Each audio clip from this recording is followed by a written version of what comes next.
Hello and welcome to Sidelines, an inside look at Cornell athletics. I'm David Keating. Joining me today we have junior forward Chelsea Karpenko of the Cornell women's hockey team. Welcome, Chelsea. So I want to talk to you a little about last weekend. You win the ECAC Tournament, avenging an earlier loss to Dartmouth earlier in the season. Tell us what that was like and what it means to you to win the league. Oh, it was huge. I mean, it's one of those goals you have since the start of the year. And we had beat Dartmouth earlier in the year pretty handily, and then we went down there. It was our last weekend of league games, and they definitely took it to us and came out with a win. So we knew it was going to be a battle, and we had that revenge in the back of our minds. And we were fortunate enough to come out with a win, play hard, and get the win and get the league championship title. So it was pretty awesome. And in winning the league tournament, you get an automatic bid to the NCAA Women's Hockey Tournament. And, you know, it's an 8-team tournament. Tell us your reaction to the brackets that came out on Sunday. It was a little surprising, not just for us finding out that we're going to play Dartmouth again, but just all around the league. You know, UMD, Minnesota Duluth, for them to be the national champions last year and then come in playing number one Wisconsin was, you know, a little surprising. And there was just, I think you look at all of them, and really anyone can beat anyone, so it's going to be quite the battle, that's for sure. And so this weekend, you're hosting Dartmouth again here at home at 2 o'clock on Sunday. Tell us a little bit about what it means to be playing a first-round game at home. Oh, it's huge. I mean, last year to make the tournament for the first time in itself was quite the accomplishment, and this year to do it again and actually have home ice advantage, it's crazy. And I mean, we saw this past weekend all the fans that came out for the ECAC final, and playing in front of a crowd like that,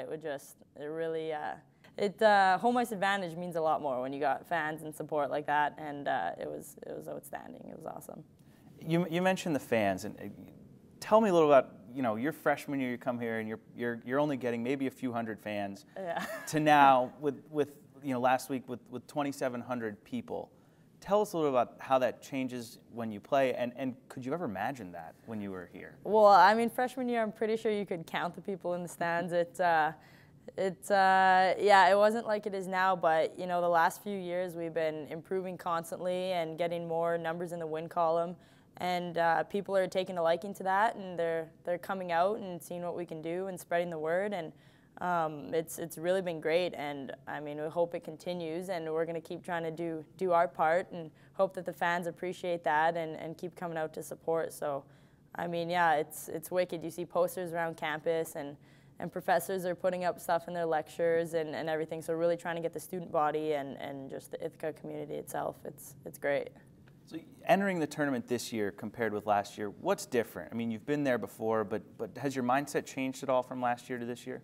Well, I think there's an added pressure, but I mean, at the same time, we've had that all year. We've had, after last year, we had high expectations this year, and we've dealt with it, and it's always been about taking one game at a time and staying in the moment, and so far, so good. We've been doing that, but we know everything is just going to get harder from here on out, and yeah, just the same mindset. I mean, play every game like it's your last, because really it is every game like it's our last now, so it's, yeah, got to leave it all out on the line. So for the fans that are going to be coming to see the game this weekend, what can they expect to see? What do you guys like to play, and what can they expect to see with a game against Dartmouth? It's going to be a fast game, a physical game. If anyone who was out at the ECAC finals on Saturday, they saw it was physical. There was a lot of penalties and stuff, but definitely made it for an exciting game with all the special teams play, power plays and penalty kills, and yeah, it's really just going to be desperation hockey. Everyone's going to be aggressive and loud and leave it all out on the line, and I mean, yeah, it's do or die, so everybody wants a win. Absolutely. And looking a little bit ahead, just for a second, because I know you're talking a lot about taking it one game at a time, but if you look ahead just a little bit, with the Final Four the following weekend over in Erie, Pennsylvania, what would it mean to get back to the Final Four and you know, this year with this team? It's huge. I mean, it was great what we did last year, obviously, and you know, we broke a lot of records and made a lot of firsts, but at the same time, this is a new year, this is a new team, and our accomplishments this year have been new, and with this group of girls, we obviously want to make it back there. So yeah, it's great what we did in the past, but you know, this year's a new year, and we're playing new teams, and yeah, it's huge trying to make it there, for sure. Okay, and I want to get you out of here on this. This season has been unlike any other in Cornell women's hockey history.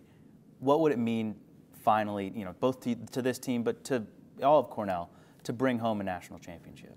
It would be unbelievable. I mean, I don't even know if I could find words to describe that right now. I mean, like right now our goal is to get to the Frozen Four, but if we were fortunate enough to get to the title game and bring it back for Cornell, that would be, I mean, I don't even know what that would be because it's never happened before, and it's just it would be something that you would never forget, obviously.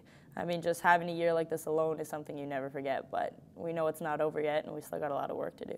And to follow up, does the way last season ended in the title game in overtime, does that bring a little fire back to all the returning players? Oh, of course. I mean, you really don't understand what it takes to get there until you've been there, done that. And having enough of us back this year who were there and did that and went into 3 overtimes and lost. I mean, obviously it's a hard pill to swallow, but it was a great game. We took a lot out of the year. And yeah, we learned from it, and we know what it takes, so we just have to go out there and do it now. Well, good luck to you this weekend. We'll all be cheering for you, and hope to get a great crowd here on Saturday at 2 o'clock here at Liner Rink. Thanks so much for stopping by. We wish you the best of luck this weekend. Yeah, thanks a lot, Dave. Thanks so much for watching. Tune in next week. Let's go Red.